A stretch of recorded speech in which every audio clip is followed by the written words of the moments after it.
Es todo tuyo, Ricardo. Adelante. Bueno, pues muchas gracias, Eduardo, por haber aceptado la invitación a presentar tu trabajo, parte de las muchas cosas que haces de tu trabajo en el coloquio del Instituto de Física y Matemáticas.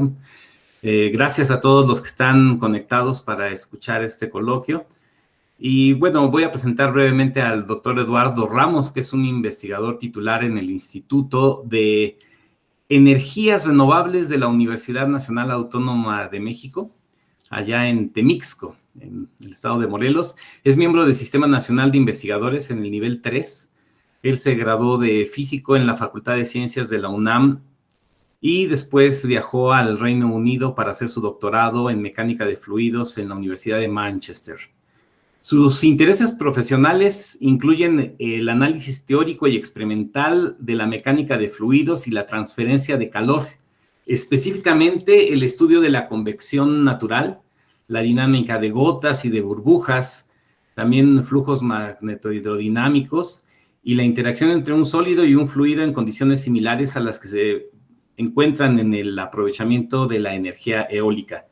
Él pertenece a la Academia Mexicana de Ciencias. Ha sido profesor invitado en la Universidad Iberoamericana, la Universidad de Texas en Austin, el Instituto Max Planck para Sistemas Complejos en Dresden, Alemania, y la Universidad Tecnológica de Delft en los Países Bajos. También es representante de México ante la Unión Internacional de Mecánica Teórica y Aplicada. Nos da mucho gusto tenerte aquí y te damos el tiempo, así es que adelante. Gracias. Muchas gracias, Ricardo, y muchas gracias, Emilio, por la invitación. Lo que voy a hacer es voy a compartir mi pantalla y espero que todo marche bien a nivel técnico.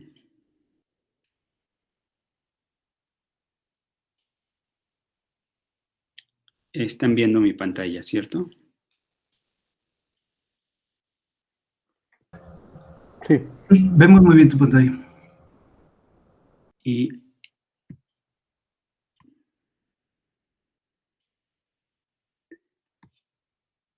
ahorita deben estarla viendo en forma de pantalla completa. Sí, excelente. Gracias. Muy bien, gracias. Pues entonces, trataré de ceñirme al tiempo asignado y quisiera platicarles el día de hoy sobre la evaporación de una gota de agua con partículas en suspensión depositada sobre un sustrato plano. Entonces, mi nombre es Eduardo Ramos, yo trabajo en el Instituto de Energías Renovables de la Universidad Nacional Autónoma de México en el pueblo de Temisco, en el estado de Morelos. Gracias a las posibles las tecnologías modernas podemos compartir esto con ustedes y creo que es algo absolutamente fantástico. Realmente me dio mucho gusto que estuvieran interesados en nuestro trabajo en la Universidad Michoacana de San Nicolás de Hidalgo. Muy bien, miren, la cosa está así, pues necesariamente alguien tiene que presentar, no puede presentar todo el mundo, y realmente el proyecto ha sido desarrollado por un grupo de gentes muy amplio. De hecho, varios de ellos han contribuido más que yo al proyecto, pero bueno, como les digo, pues alguien tiene que presentar. El líder del grupo es el doctor Gabriel Corquidi del Instituto de Biotecnología de la UNAM y colaboradores cercanos suyos son el doctor Montoya y el maestro Briviesca, que son los que realmente han hecho las cosas a nivel técnico, de detalle y analítico. La doctora Minerva Vargas del Instituto Tecnológico de Zacatepec también ha contribuido en esto, y mi colega, el ingeniero Guillermo Hernández, que es el jefe de nuestros técnicos en el laboratorio. Y por supuesto, pues muchísimos estudiantes han pasado por proyecto y pues les agradezco igual a todos ellos su esfuerzo. Miren, el contenido de la plática es el siguiente. Lo primero es quiero dar una motivación. Después quiero hablar un poquito de los principios físicos básicos porque me pidieron que diera una introducción un poquito amplia. Entonces aprovecho para tratar de explicarme, sobre todo desde el punto de vista de la física. Después voy a hablar de los modelos físicos y matemáticos, ya específicamente de las gotas sésiles. Después, brevísimamente les comento, hago la pregunta qué tanto coinciden la teoría y las observaciones. Y después me voy a concentrar en lo que es más el trabajo que hemos hecho nosotros en las observaciones experimentales. Y allí voy a detallar dos partes. Uno son los campos de velocidad al interior de la gota y la otra son las trayectorias en etapas ya tardías y la geometría de los sedimentos. Bueno, finalmente acabo con conclusiones. Entonces, miren, la motivación de este trabajo, digamos, hablando en términos muy generales, a mí me gusta siempre enfatizar que la transferencia de calor por cambio de fase es uno de los fenómenos de transferencia de calor más eficientes. De hecho, bueno, pues esto se conoce perfectamente bien desde hace mucho tiempo y aún en las computadoras que tenemos, pues tenemos que como se calientan mucho los chips, entonces hay un intercambiador de cambio de fase. Y en algunos casos, en algunas ocasiones, se ha tratado de hacer intercambio de calor a través de gotas que se depositan en las superficies. Y lo que hacen muchos colegas, lo que han hecho muchos colegas hasta ahora, pues es hacer modelos así como muy sencillitos, ¿no? Hacer, por ejemplo, modelos de resistencias térmicas, porque como vamos a ver más adelante, el fenómeno es tremendamente complicado y pues a nivel ingenieril, pues hay que resolver problemas difíciles con modelos simples y los ingenieros han tenido un enfoque muy práctico, ¿verdad? Muy pragmático. Entonces, bueno, pues aquí tenemos el primer ejemplo de una gota sésil, que es una gota que está pues sentada sobre un sustrato, ¿verdad? Así, sésil quiere decir sentada, ¿no? Muy bien, este tipo de fenómeno se puso de moda recientemente porque ha habido observaciones muy interesantes de cuando se secan las gotas. El ejemplo que para todos nos es familiar es el ejemplo de una gota de café que se cae sobre una mesa, sobre todo una mesa blanca. Podemos ver claramente que al secarse la gota, queda una especie como de anillo que era en donde estaba la huella cuando había gota, ¿verdad?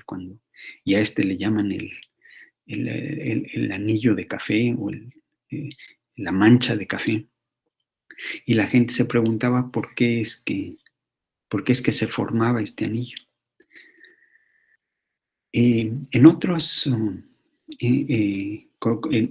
aplicaciones, pues se ha visto que, por ejemplo, cuando se secan gotas de sangre, entonces si uno se fija en el sedimento y trata uno de caracterizar las propiedades geométricas del sedimento, pues se da uno cuenta que puede distinguir entre sangre de un individuo sano y sangre de un individuo enfermo, en particular de anemia para lo de la sangre. Pero esto se puede extender a un montón de otras posibilidades, ¿verdad? Con un diagnóstico de enfermedades utilizando lágrimas, que por cierto eso es súper interesante porque parece que las lágrimas dejan un sedimento diferente, aún siendo de la misma persona, pero teniendo emociones diferentes. Es diferente una lágrima de tristeza que una lágrima de alegría, en términos del sedimento me refiero. Y esto pues obviamente tiene una implicación de el contenido de partículas en suspensión, ¿verdad? Bueno, pero pues igual orina y un montón de fluidos biológicos. Una aplicación súper importante es que cuando uno tiene este fenómeno, resulta que, vamos a ver enseguidita, que la línea de contacto ejerce unas fuerzas muy grandes a la hora que se retrae la gota.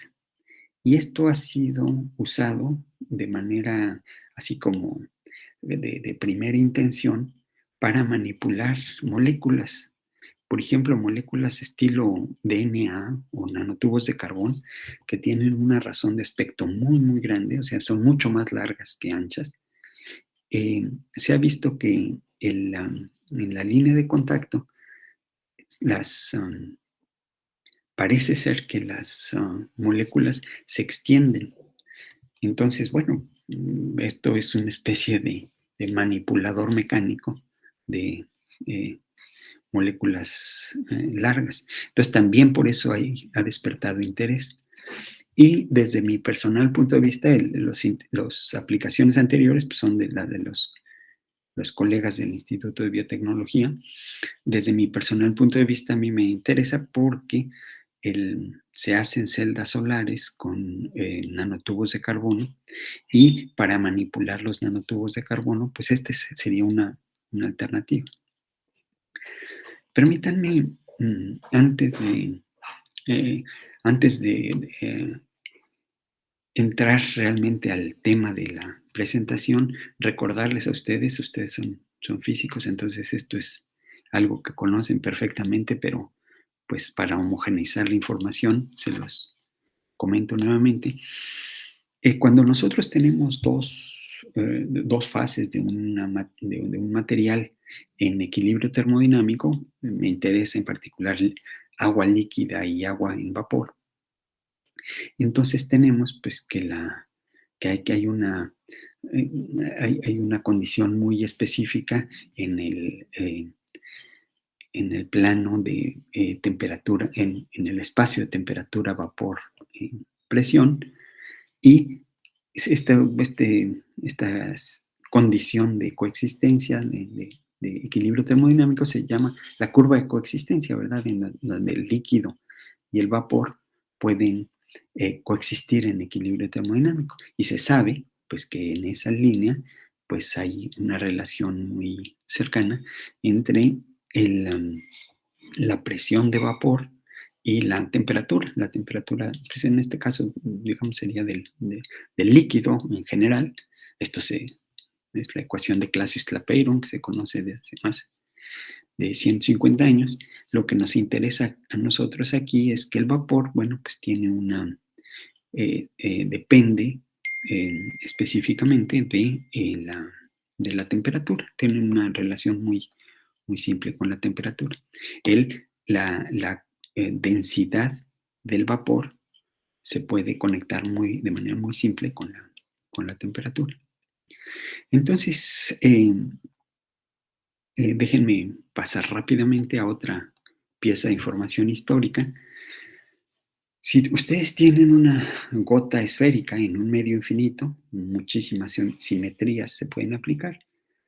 Si ustedes tratan de entender cómo es que se evapora esa gota esférica, pues lo que tienen que hacer es acudir al resultado que obtuvo Maxwell, James Clerk Maxwell, el mismo de las ecuaciones de Maxwell.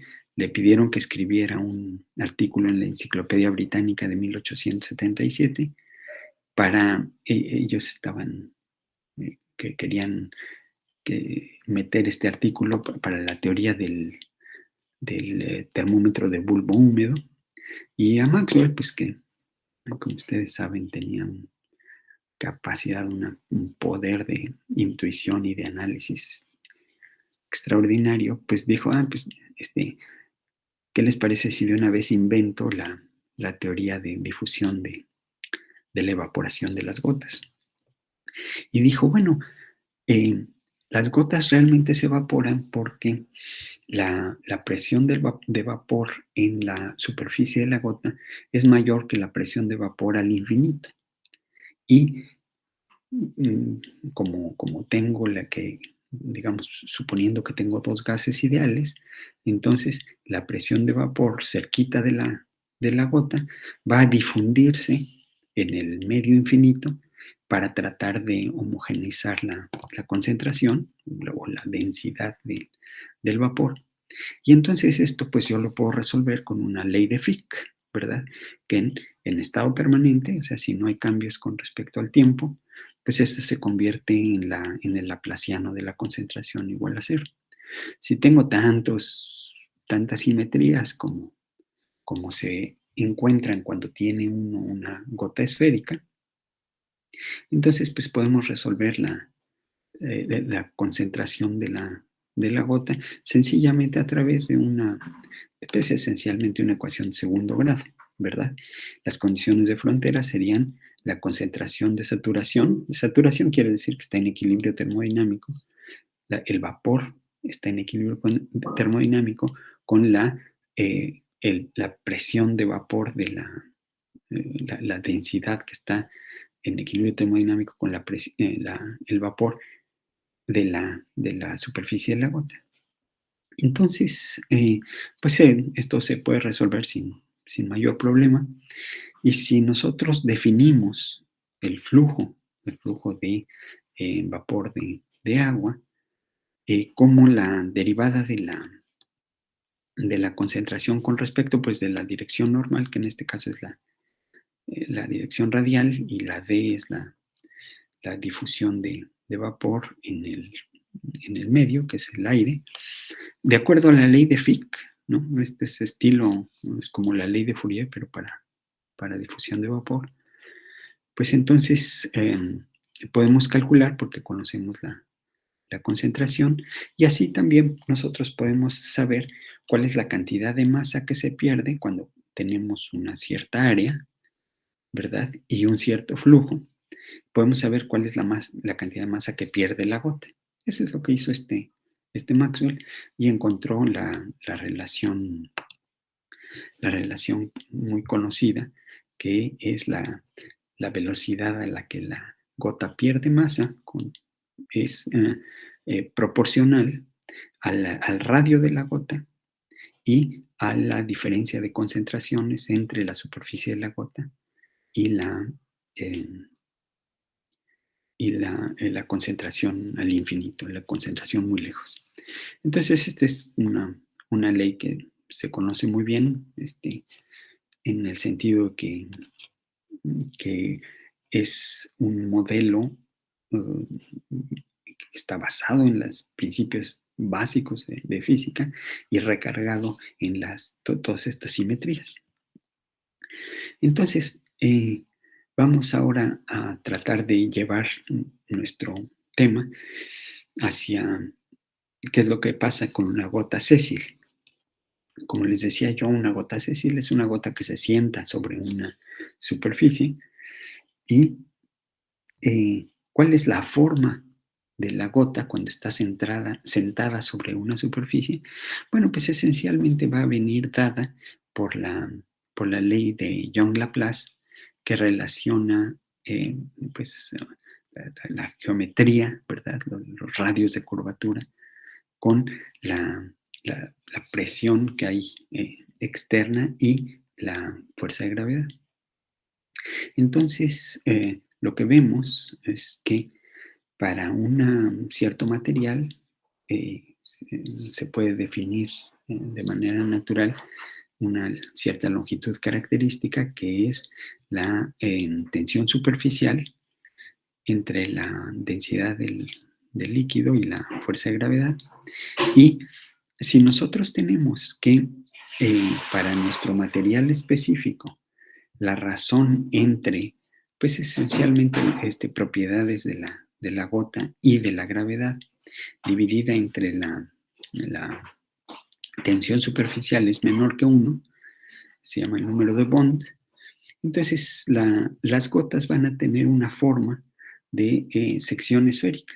O sea, imagínense, eso es una esfera nada más rota, ¿no? Rebanada por un plano horizontal que es perpendicular al radio de la gota. Eso es al radio de la esfera que yo estoy tratando de representar aquí. Esta gota que está sentada, pues realmente pertenece a una esfera imaginaria que se metería dentro del sustrato, ¿verdad? Y entonces decimos estas gotas pequeñas que tienen forma esférica o de sección esférica. Muy bien, déjenme ahora comentarles cómo es que se evapora una gota Cecil, digamos, desde un punto de vista así como muy, muy fenomenológico. Bueno, digamos como que podemos distinguir dos estilos de evaporación de las gotas cuando son gotas relativamente grandes, y después un estilo completamente diferente cuando el líquido se ha convertido ya en una película. Permítanme primero comentarles. Digamos, como para centrar ideas, imaginen que depositan una gota aquí de un radio A, y dejan que la gota se evapore. A veces la gota tiende a dejar sus extremos fijos y la gota va evaporando, pero siempre con la línea de contacto fija. Y lo que decimos es que tiene un radio constante, pero el ángulo de contacto primero tiene un valor grande y luego cada vez se va haciendo más pequeño. Le llaman radio de la línea de contacto constante. Por otro lado, otra modalidad es que tenemos que el ángulo permanece constante y la gota se va retrayendo, se va haciendo pequeña, ¿verdad? Cuando se va evaporando, pero siempre manteniendo un ángulo constante, una forma constante, pero resbalando sobre el sustrato. Y claro, esta es una imagen idealizada del asunto. En realidad, pues no. Hay muchas variaciones intermedias que depende de los sustratos y de la limpieza de los sustratos y del tipo de líquido que estemos trabajando. Bueno, pero si nosotros tenemos una gota de radio constante y vemos qué es lo que pasa cuando la gota ya prácticamente se va evaporado, lo que ocurre es un fenómeno súper complejo porque el líquido se separa de la línea de contacto por primera vez cuando ya prácticamente se ha evaporado completo y se comienza a recoger de una manera muy, muy difícil de predecir. De hecho, esta imagen que ven aquí, pues esta es la línea de contacto y esta es una fotografía auténtica de un fenómeno que se observó. Y la línea de contacto, que es la línea azul, se retrae de una manera, como les digo, no uniforme, y luego hasta a veces deja una película muy, muy delgada, que aquí está denotada por el intervalo que hay entre las líneas rojas y azules, que es la línea que va embarrando el líquido. El líquido está aquí adentro, pero la cantidad de líquido es tan pequeña que si lo viéramos de lado, pues veríamos una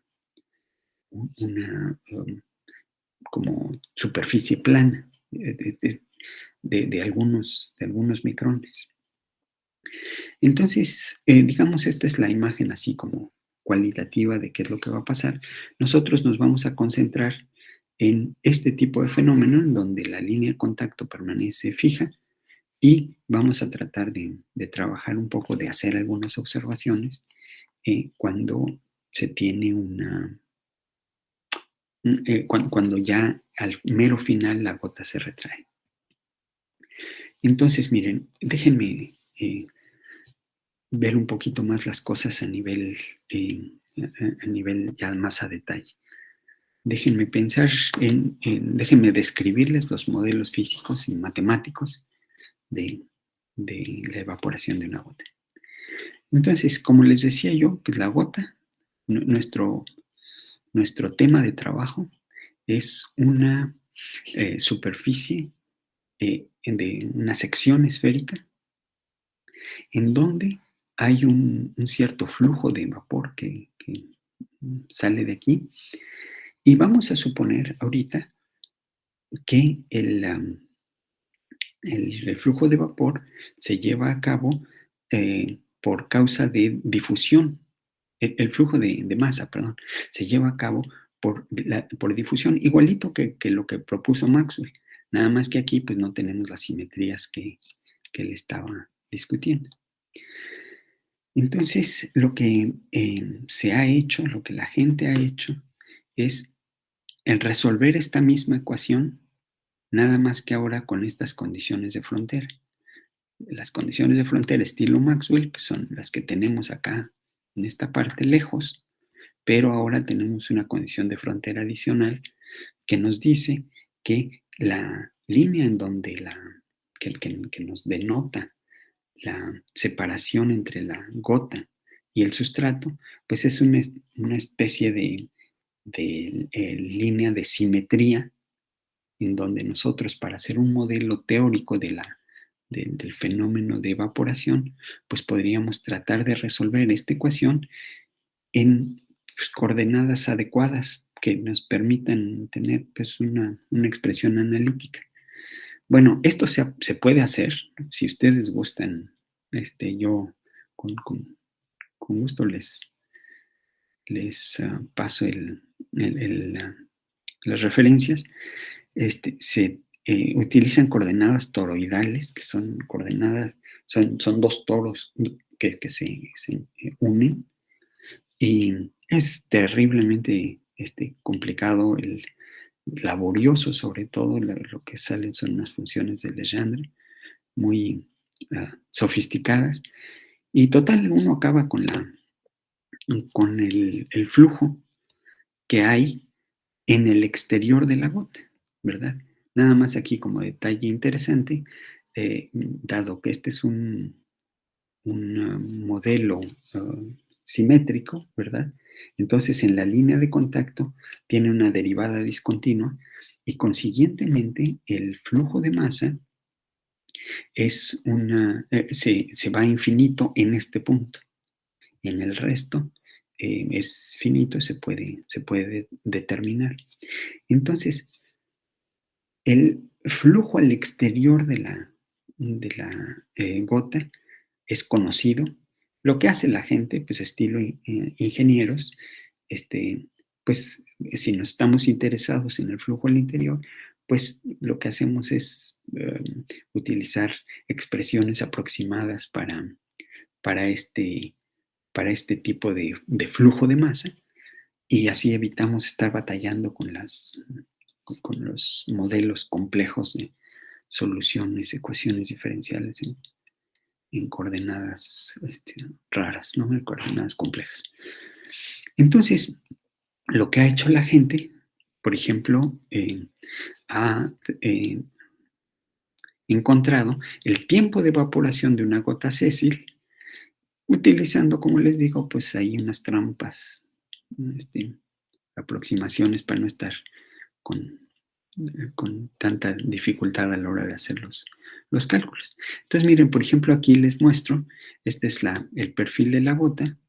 Las flechas quieren decir el flujo másico, y como ven ustedes, van comenzando a crecer conforme nos vamos acercando al punto punto de discontinuidad, y se puede hacer el mismo cálculo que les había yo mostrado para Maxwell.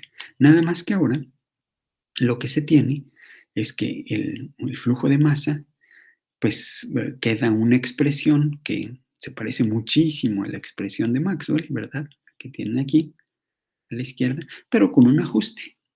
Y esto, pues es, como les digo, es una trampa, pero es una trampa que es muy práctica porque entonces nos permite calcular muy rápidamente cuál es la tasa de pérdida de masa en una gota.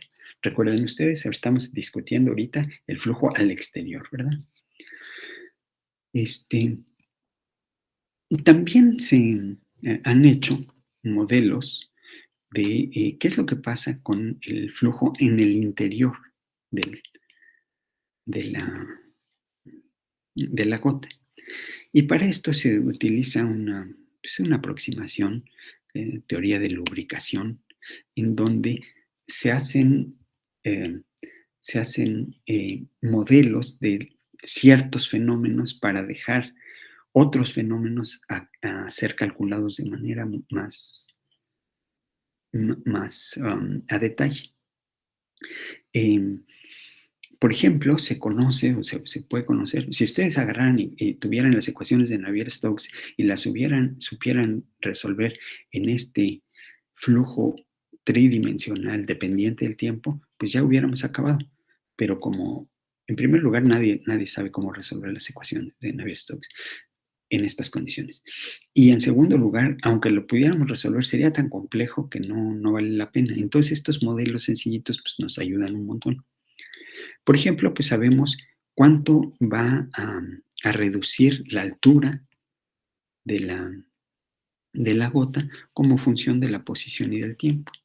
Y estos modelos han resultado pues bastante atinados, bastante convenientes para propiedades muy específicas, como les digo, por ejemplo, la altura de la gota.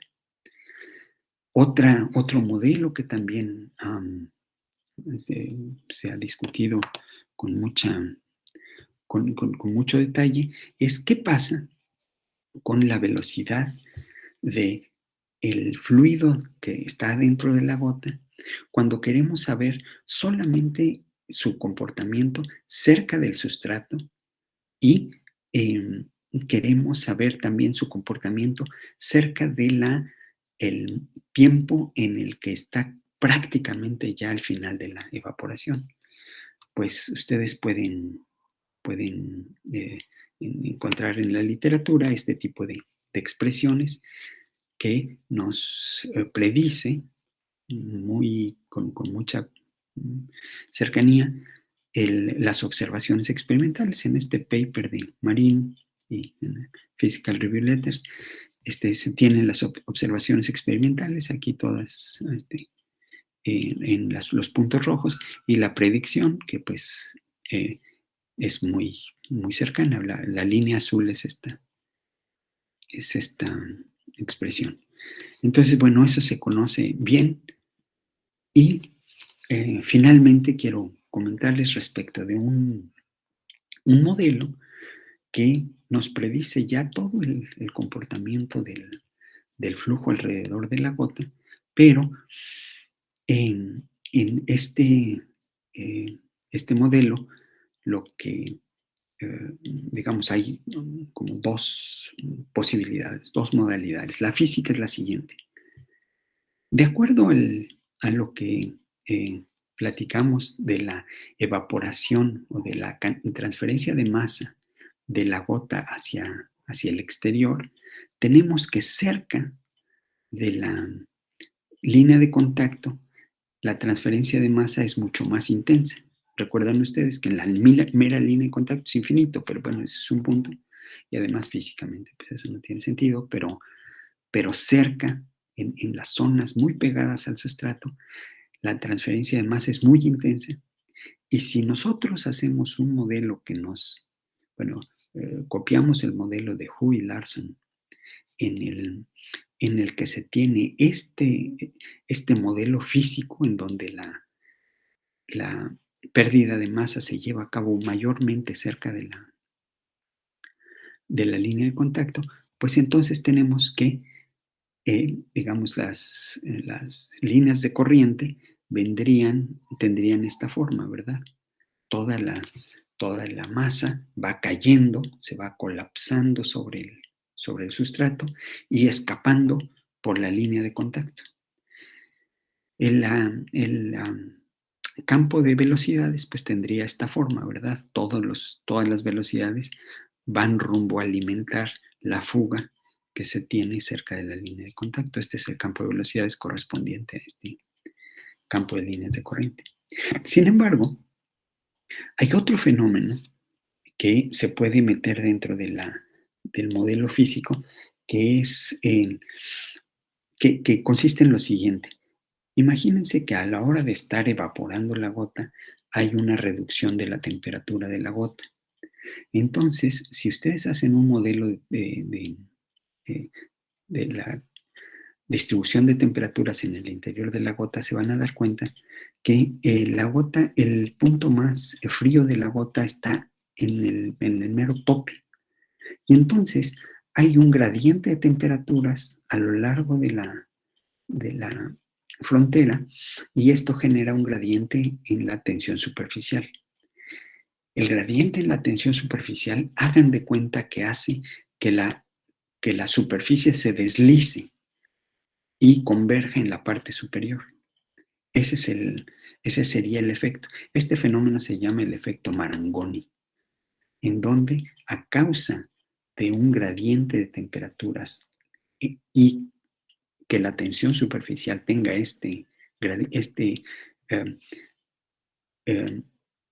que la tensión superficial dependa de la temperatura, entonces, dado que la temperatura es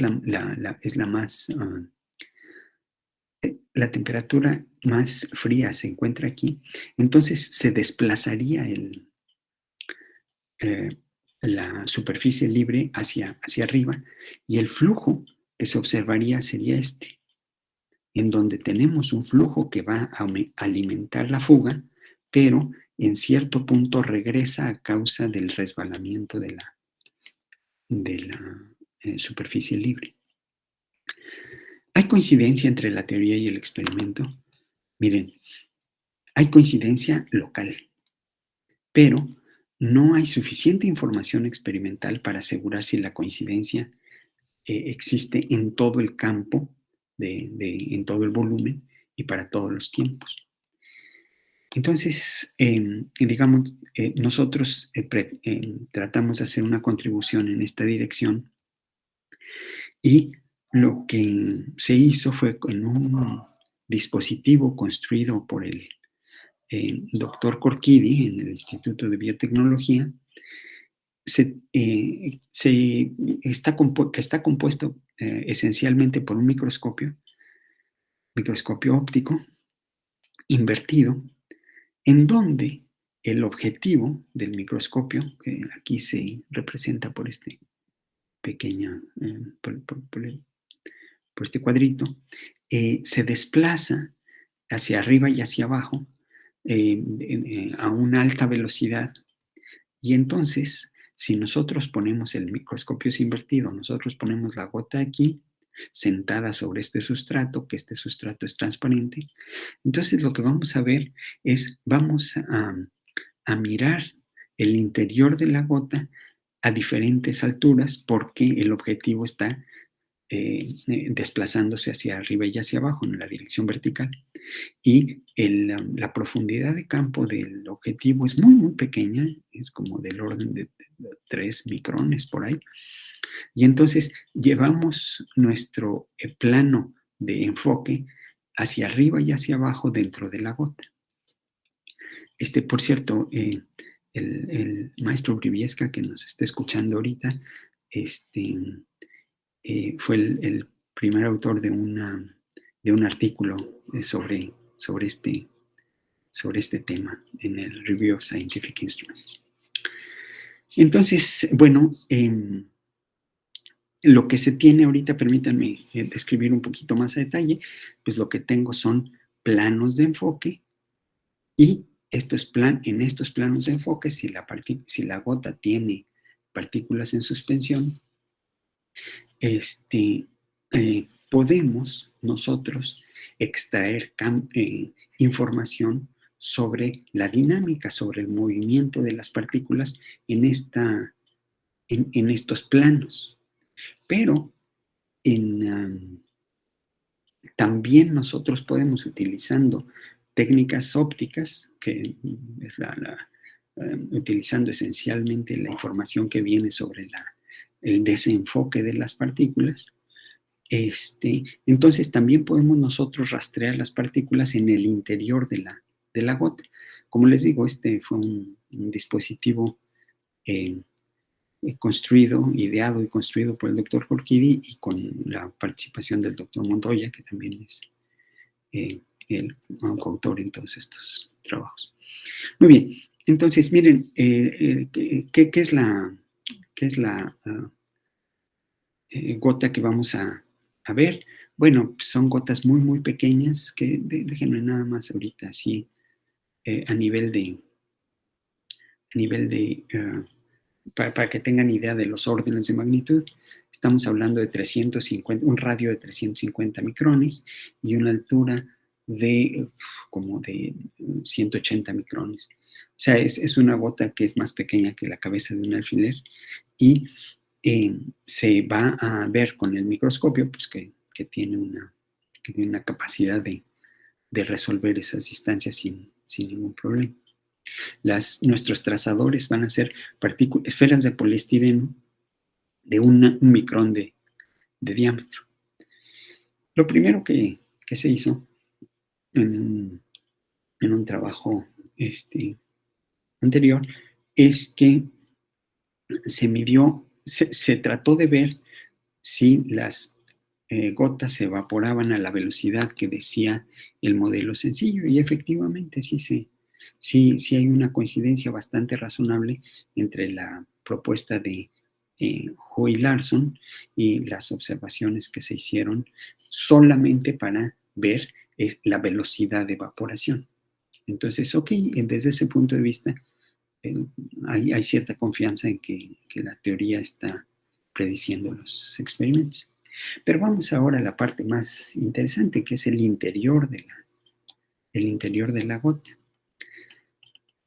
Con las técnicas que les comento, podemos resolver las trayectorias de las partículas. Entonces, déjenme, por favor, rápidamente tratar de interpretar estas figuras. En primer lugar, estamos viendo las gotas en planta. Eso quiere decir, estamos viéndolas desde arriba o desde abajo. En segundo lugar, el color de las pequeñas trazas que tenemos aquí significa el tiempo en el que esa sección de la traza fue obtenida. Entonces, azul son los tiempos más tempranos, rojos son los tiempos más tardíos.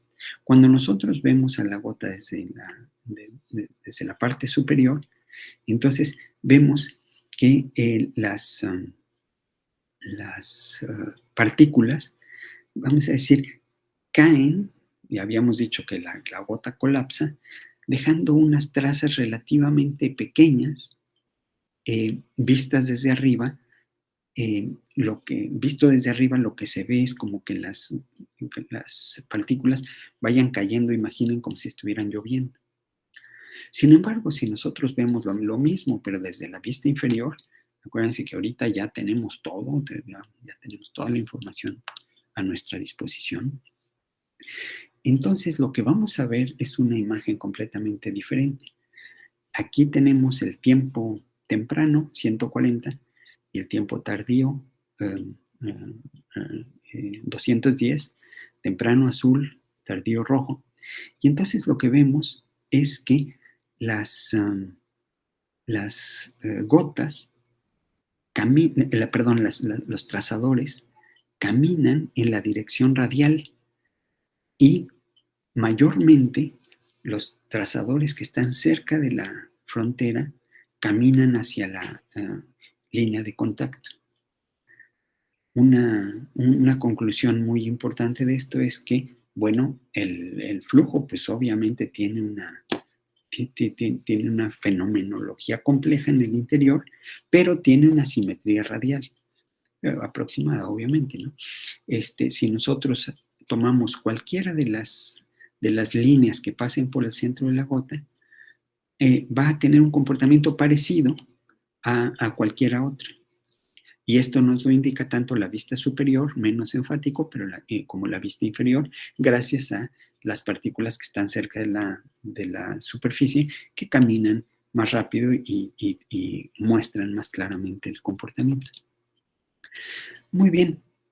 Si ahora nosotros tratamos de recomponer el campo de velocidades, y esto aquí realmente el trabajo que han hecho doctor Montoya y el maestro Brivies, que es extraordinario, nosotros lo que vamos a tener es que la teoría propuesta por Hui Larson nos indica que si es que tomamos el efecto de Marangoni incorporamos el efecto de Marangoni dentro del modelo físico, lo que vamos a tener es que el flujo se compone de un movimiento que va a tratar de alimentar la fuga, pero que sí hay un fenómeno de arrastre por causa del efecto Marangoni.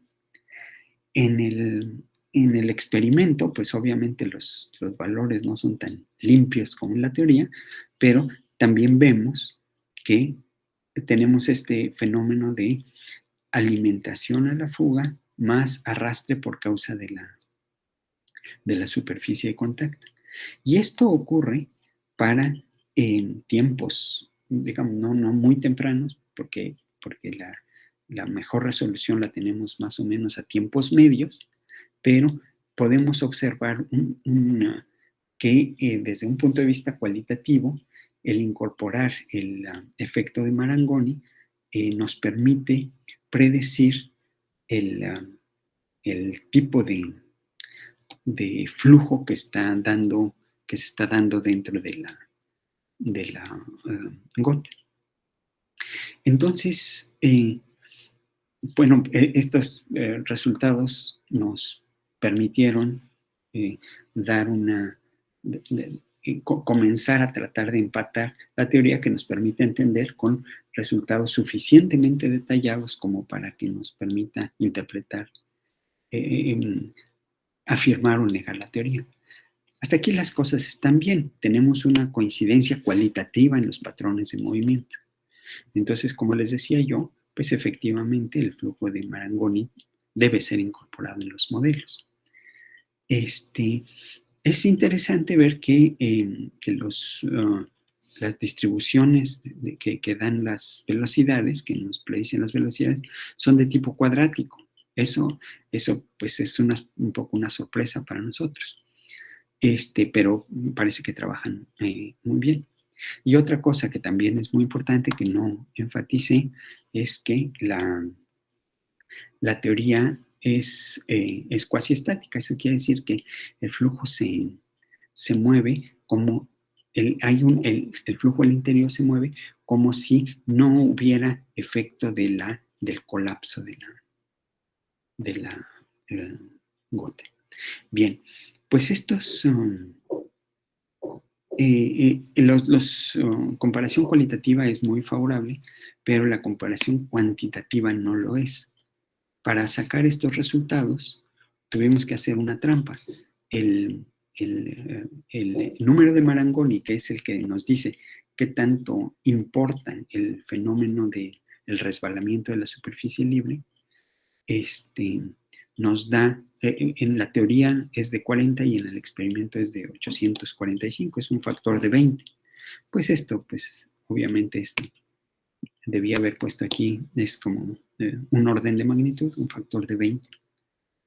Entonces eso pues nos pone en tela de juicio que si estamos efectivamente interpretando correctamente, estamos construyendo correctamente el modelo físico.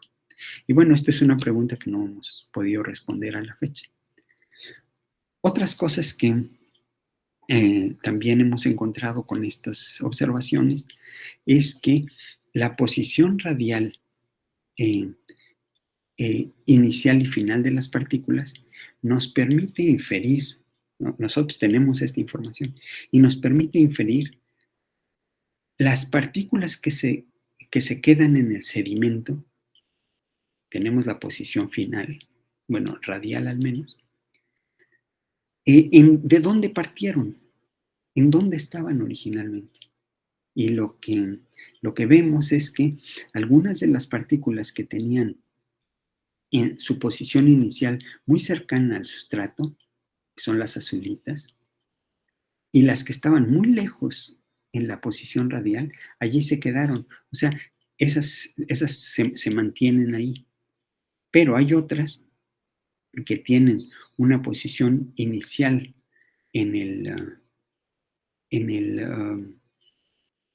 una posición inicial a medio camino y que tenían una posición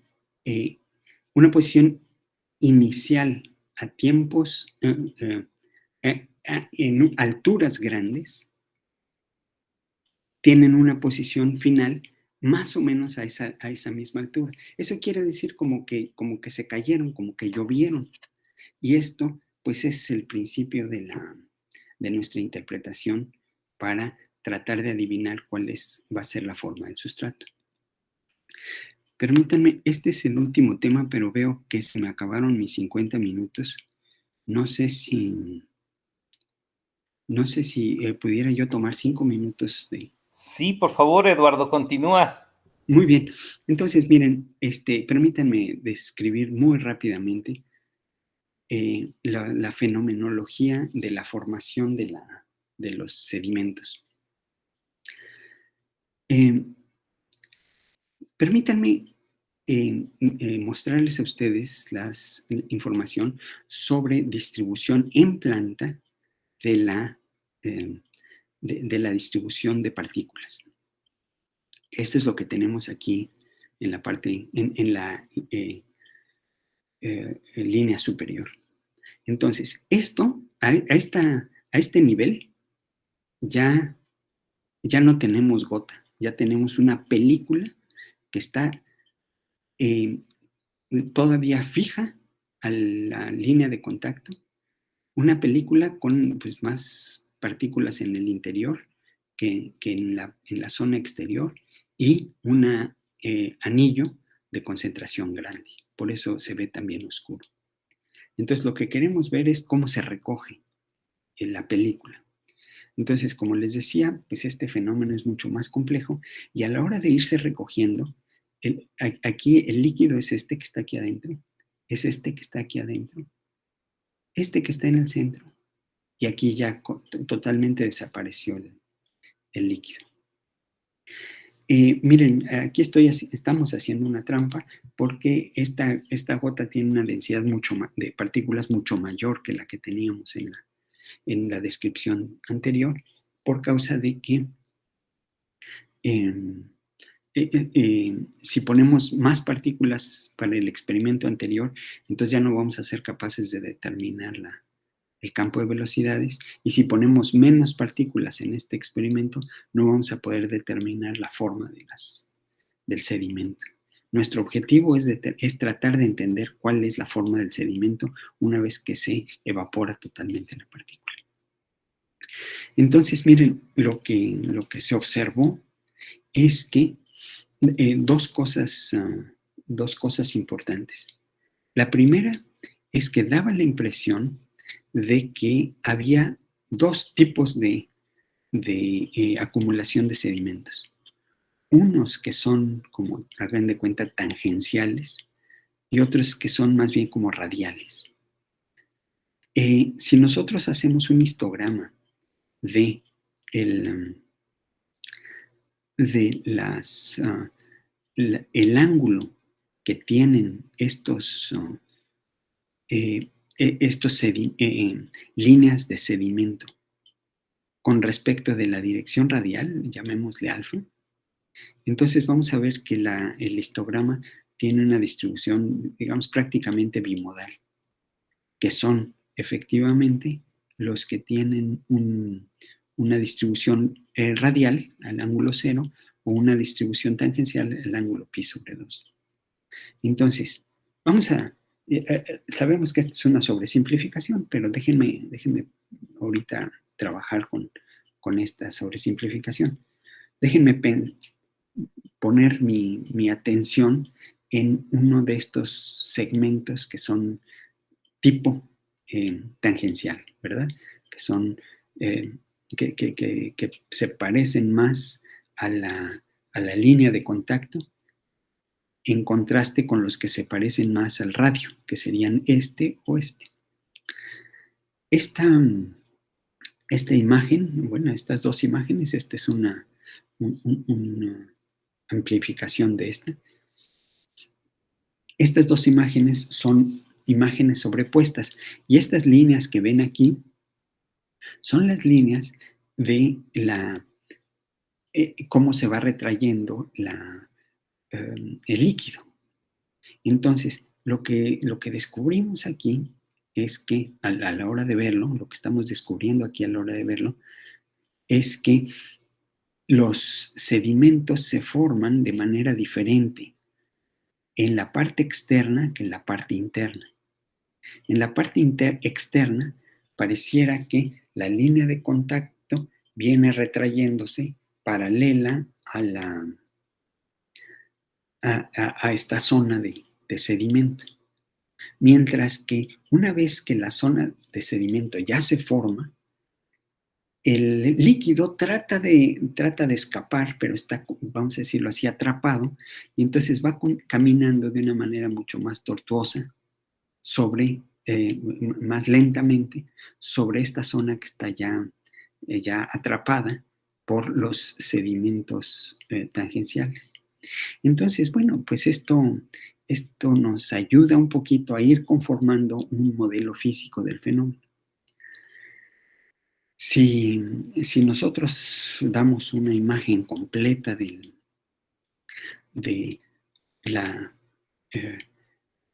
el sedimento, pero no nos quedamos solamente con la última imagen, sino que vamos sobreponiendo todas las imágenes que fuimos obteniendo desde las etapas tempranas, lo que nos vamos a dar cuenta es que vamos a descubrir la dinámica de la formación de las estructuras, tanto radiales, ¿verdad?, como tangenciales. Aquí están cada una de estas líneas, pues nos indica la posición de la retracción a un tiempo específico. Muy bien, déjenme, es ahorita digamos la información que tenemos, y déjenme que haga un comentario así de tipo conclusivo, y también quiero enfatizar en las preguntas abiertas. Entonces, miren, parece que hay una evidencia experimental razonable para explicar el efecto combinado de la evaporación uniforme dentro de la gota. O sea, estamos bastante convencidos de que hay un flujo radial para tratar de suministrar el material que se está escapando por evaporación, pero también hay un flujo que se está generando a causa del resbalamiento de la superficie libre. Pensamos que tenemos evidencia experimental para poder aconsejar a las personas que hacen la teoría de este fenómeno, como para decir, hay que tomar en consideración eso. También tenemos que estos movimientos, el movimiento tangencial de la superficie libre, si bien está más que presente, tenemos una discrepancia mayor de un factor de 20 entre la teoría disponible actualmente y la teoría y las observaciones experimentales. Entonces, pues esto es un tema, una pregunta que no sabemos responder. Conocemos algunos aspectos de la dinámica de partículas para la formación del sedimento. Si las partículas son redonditas, si tienen una cierta concentración, sabemos más o menos en dónde parten y a dónde se depositan, pero la mera verdad es que apenas estamos rascando la superficie. Verdaderamente se desconocen muchos aspectos. Y pues aquí hay nuevas preguntas sin contestar de la dinámica de la formación del sedimento a través de partículas que están suspendidas. Y dejo esto completamente en rojo porque aquí, pues, esto es ignorancia total. No conocemos el detalle de la dinámica de partículas que ya no sean redonditas y limpias como las que tenemos, sino que sean partículas, por ejemplo, como moléculas de razón de aspecto grande. Estilo un hilo, ¿verdad? Partículas filiformes, pero que también tienen su propia dinámica. Entonces, bueno, antes de despedirme y darles la palabra, agradeciéndoles su atención, lo que quisiera yo también es, me comentan que el grupo tiene muchos físicos que se dedican a la teoría, pues los invito a que se involucren en alguno de los problemas en este tema que son increíblemente complejos. Nosotros estamos realmente abrumados por la cantidad de trabajo la cantidad de preguntas que hay que resolver. Pues aquí termino la presentación. Muchas gracias y disculpen que me haya pasado 10 minutos de mi tiempo. Gracias, Eduardo, por la plática. Dejaste, bueno, yo no conocía mucho de ese trabajo y ahí realmente dejas muchas preguntas abiertas y ojalá alguno de los estudiantes que están aquí, hay algunos estudiantes de ingeniería física, estoy viendo aquí, Daniel Alejandro, y otros que a lo mejor se estarían interesados en entrar a esto. Pues, por favor, si hay preguntas, adelante. Gabriel Espinosa, adelante, por favor, activa tu micrófono y haz la pregunta. Gracias. Bueno, primero que nada, agradecer por esta interesante plática. Estuve pendiente de todo. Y una pequeña pregunta, no sé si sea pertinente. Bueno, yo hace un tiempo monté ahí en el laboratorio es casero para medir ángulo de contacto. Pero nos dedicamos más a ver la histéresis de la gota.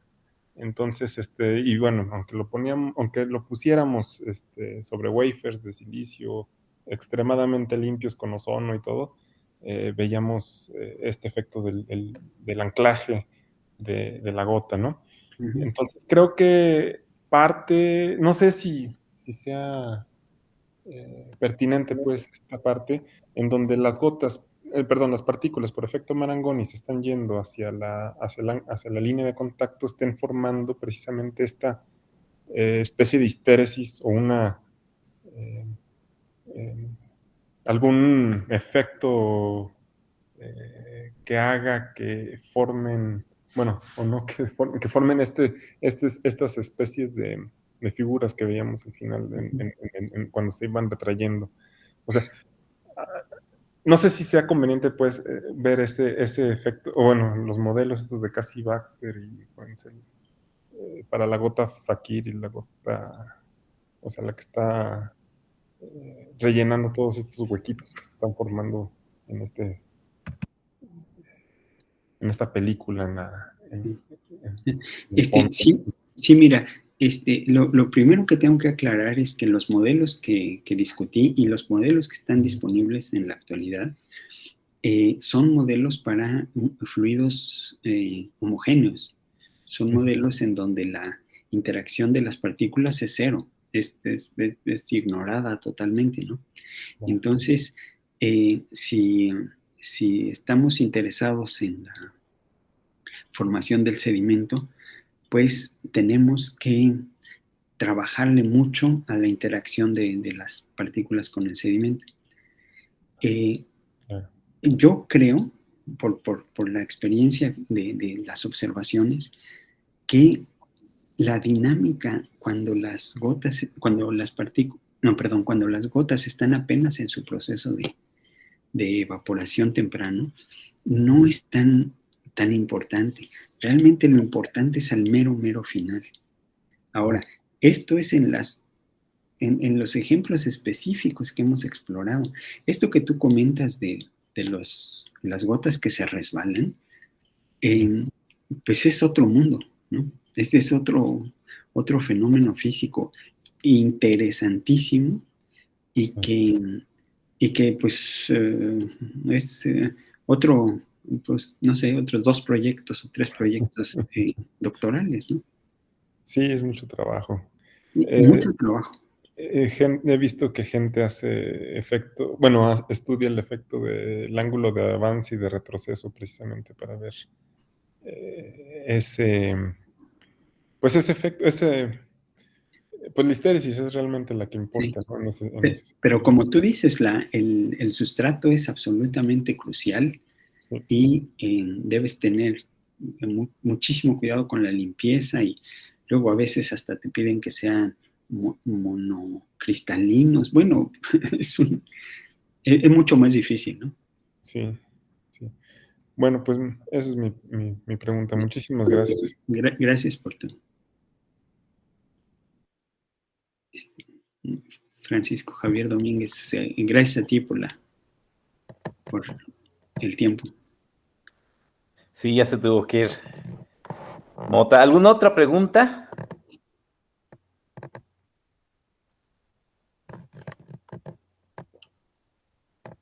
Yo tenía una pregunta, pero porque yo desconozco esto de las gotas.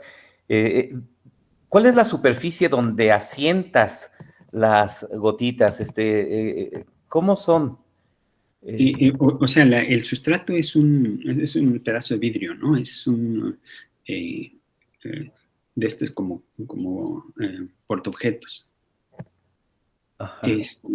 Pero ¿necesita una preparación especial para antes de asentar la gota? En las condiciones que nosotros estamos trabajando, pues es, digamos, nada más que estén limpios. Pero en lo que decía ahorita Gabriel, allí sí se necesita una cosa muchísimo, es un esfuerzo mucho más grande, y la verdad no sé si nosotros pudiéramos hacer esos experimentos, porque para nosotros es crucial que el sustrato sea transparente, porque pues es por allí por donde observamos. Y sí. Normalmente lo que se usa son wafers, obleas de silicio. Y entonces tendrían que ser unas obleas de silicio súper delgaditas para que pudiéramos observar el fenómeno. Es súper interesante lo que está comentando Gabriel, pero pues, como digo, otro mundo, ¿no? Y otra pregunta, al principio de la charla, a mí me llamó muchísimo la atención que dijeras que la forma de cómo se hacen los sedimentos de gotitas de sangre cuando están evaporando son distintos para gente que está enferma o que tiene anemia o que está bien, y también inclusive mencionaste las lágrimas, cómo se hacen los sedimentos para personas con lágrimas de alegría o de tristeza. Uh-huh. Y entonces ahí también, pues, no sé si veo muchas películas de ciencia ficción o le creo que muchas de las mascotas son, ya ves que luego dicen que algunos tipos de mascotas pueden detectar por el olor si alguien está enfermo o no. Entonces, uno podría, ¿sabes si hay estudios simplemente por dejar ver si la sangre o de una persona, cómo se hacen sus sedimentos, se pueden detectar algún tipo de enfermedades? Bueno, no sé si Andrés, ¿todavía está presente? Andrés, sí. Sí, aquí estoy. ¿Puedes contestar esa pregunta con el comentario que me hiciste ayer o antier? De las gotas de sangre de... Sí, de gotas de sangre, sí, el sedimento se usa en diferentes formas, como en la figura que usó el doctor Ramos. Ahí se ve muy diferente la forma del sedimento. También quiero ver si aquí tengo...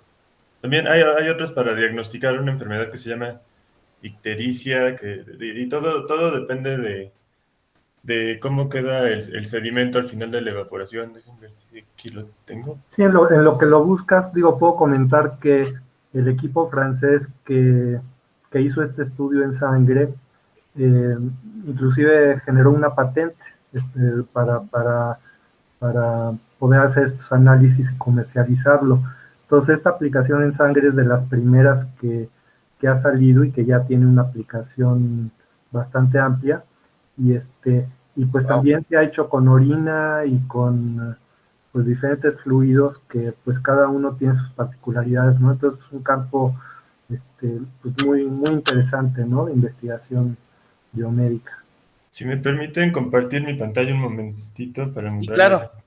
estas gotas, porque se ven bonitas, pues creo que esto también son gotas de sangre evaporadas y con diferentes niveles de bilirrubina cada uno. Entonces, los niveles de bilirrubina están relacionados con diferentes enfermedades como ictericia, que es una enfermedad donde la gente se pone como de color amarillo. Y bueno, entre mayor es el nivel de bilirrubina, más grandes van apareciendo más grandes, más anchas estas grietas blancas que se ven aquí del sedimento. Entonces sí es un método eficaz para el diagnóstico de enfermedades. Este trabajo que estoy viendo es de sangre 2019 y trae un montón es lista de aplicaciones del proceso de evaporación en diferentes tipos de gotas. No sé si están más arriba. Aquí hay otro con lágrimas, que dependiendo de cómo se evaporan, se sirve para diagnosticar enfermedades de ojo seco, que se llaman así.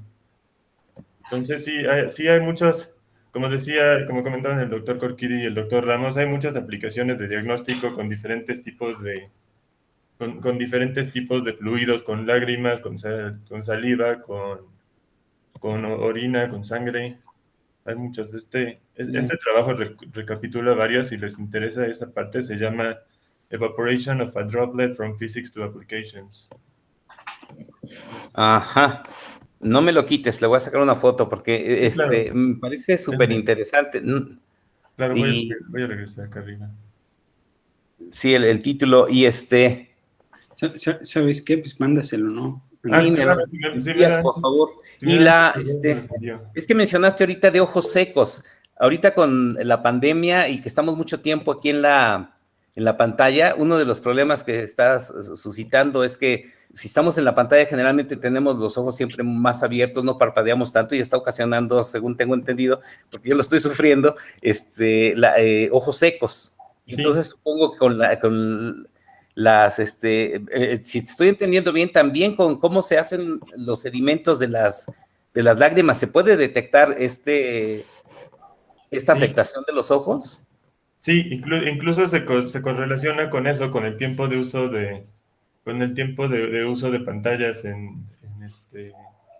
sí, tienen una relación. Hace tiempo leí un abstract de un trabajo que justamente hacían eso, análisis de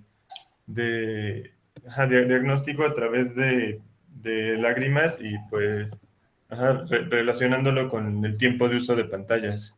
No sé, tengo que buscar la referencia, no viene entre estas aplicaciones, creo que es un trabajo más nuevo, pero sí, por ahí debe estar. También lo busco y se los envío. Sí, muchas gracias. Bueno, nada más para eso. No sé si alguien más tenga algún comentario o pregunta que le gustaría hacer. Daniel Alejandro, adelante. Dejo de compartir. Gracias, más bien. Yo vi que había levantado la mano el doctor Gabriel Espinosa. No sé si su pregunta sea relacionada con esta o porque la mía va a ser diferente, es como un poco más pragmática y relacionada con el procesamiento de imágenes que hicieron. No, ok. Bueno, mi duda es, ¿cómo hicieron este histograma de el ángulo que tenía como el filamento de sedimento ya al final? O sea, como numéricamente, ¿qué tuvieron que implementar para poder analizar pues toda la imagen, ¿no? O sea, ¿cómo hicieron eso? Mira, yo le quisiera dar la palabra al doctor Corquidi, que es el especialista nacional en procesamiento de imágenes. Gabriel, ¿quieres contestar esa? Sí, claro, mira, bueno, primero hay la etapa de adquisición de las imágenes que, como te mencionó, es un dispositivo piezoeléctrico que hace que la lente esté vibrando y que entonces luego adquiramos pues todos los planos focales dinámicamente de la evaporación de la gota. Y entonces, claro que aquí en estos planos pues aparecen las partículas en diferentes lugares, y entonces el primer paso es hacer el rastreo de las trayectorias. Entonces tú trazas el inicio, que es al principio de la evaporación, haces la segmentación de la imagen en 3 dimensiones y defines los puntos donde están estas partículas, porque son partículas fluorescentes. Entonces cada partícula va a ser un punto brillante, el cual, si lo vas analizando en el tiempo con una buena resolución temporal, pues puedes, por ejemplo, utilizamos programas de uso público como el TrackMate, que están en Fiji, y con esto puedes ir detectando la trayectoria de la partícula de inicio a fin. Claro, hay algunas que se pierden porque se interceptan y ya no se sabe por dónde fue, pero pues en una gota de este tamaño detectamos un promedio de 1500 trayectorias válidas, ¿no? Porque hicimos la validación, y pues ya teniendo la trayectoria, pues ahí ya tienes toda la información, puedes calcular velocidades, ángulos, todo lo que quieras, ¿no? Ya teniendo estas trayectorias. No sé si esto contesta un poco tu pregunta o te queda alguna duda. No, sí, claro. Entonces también fue con PIB. Eso fue con otro método para validarlo, pero en realidad el primer método que usamos fue por trayectoria individual. O sea, estamos viendo una partícula dónde empieza y dónde termina. Ya por PIB ya lo hicimos también para validar el campo de velocidades, pero es otro método que no te permite ver la partícula individual. Ok. Vale. Sí, gracias. ¿A ti? Si me permites, Daniel, este método que se refiere el doctor Corquidi se llama PTV, Particle Tracking Velocimetry. Sí, okay. Si estás interesado, búscalo y Sí, gracias, lo voy a buscar. Entonces ponen una partícula y la van siguiendo. Bueno, son miles de partículas. Ajá. Sí, o sea, la gotita se revuelve con miles de partículas fluorescentes a una densidad máxima donde podemos ver algo, pero sin tener el mayor número, la mayor cantidad de información. Y pues ahí está el reto, es seguir esas miles de partículas, ¿no? Sí. Bueno, pues no sé si hay alguna otra pregunta. Ya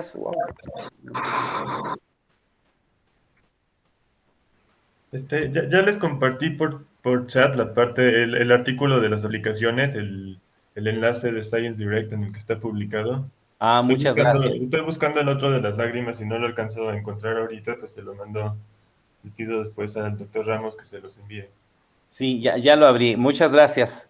Sí. Es un Physics Reports, wow. Bueno, pues si ya no hay preguntas, te agradecemos, Eduardo, por tu plática y esperamos volverte por aquí a ver. Muchas gracias, sí. Muchas gracias a ustedes por la invitación y por permitirnos compartir el trabajo. Sí, sale. Que estén muy Pues, bien. Sí, Emilio, Gracias, ojalá que pueda haber alguna colaboración. Estamos con muchísimo gusto dispuestos a colaborar con ustedes. Muchas gracias. sí, hasta luego. Muchas gracias a todos. muchas gracias. Estén muy bien. Muchas gracias. Gracias. Hasta luego. Bye, bye.